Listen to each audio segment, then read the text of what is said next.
الو كاك سالار چون سلامت بی باشی برا چه جنابه نام قادر نادره کاکا خو حافظ کاکا جو أي با كاك سالار أتبو تمن دعوة الشي زلام كده بي أو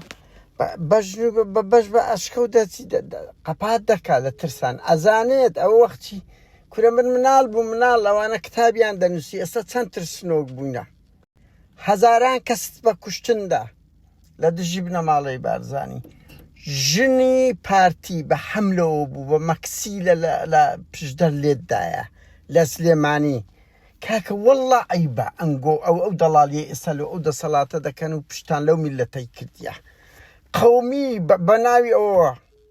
والله بودا كينو سالار دا وشي هزار زاريش بخو بفريدين وملا باختيار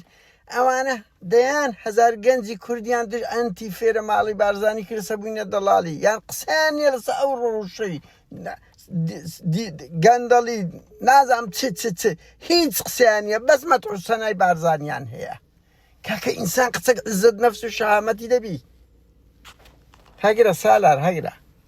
والله من دال بمو كتابي دنوسي باشا خوي بي منزري شورشي كرده بزانه فكر يعني ما بزانه قيم واخلاق يعني تسند ترسين خو امن لقيت شي زونم ده لقيت شي تشهيرم كديه مجرد او بسيارانه اللي رقم كقسام بيناكري هاقرا سالار عزيز براكم يعني بوقة بادكي ايوه اما منال تو خود في منزل وقيادي شورش كردو كتاب الدنوسي مثلا خوتان بي قائدة خوتان بي مناظلة قديمة كان اي باشا لو دا ترسي خو من تشيرم بكزنا كديا جوينم بكزنا دايا لجيانم جوينم بيدرابي اي براكم اتو هاتي دواي 50 سال سنما لقى بارتي نكي سنما لدجي او دا صلاة و طالباني نيكي أخيري استقر جنزي كرس فير كان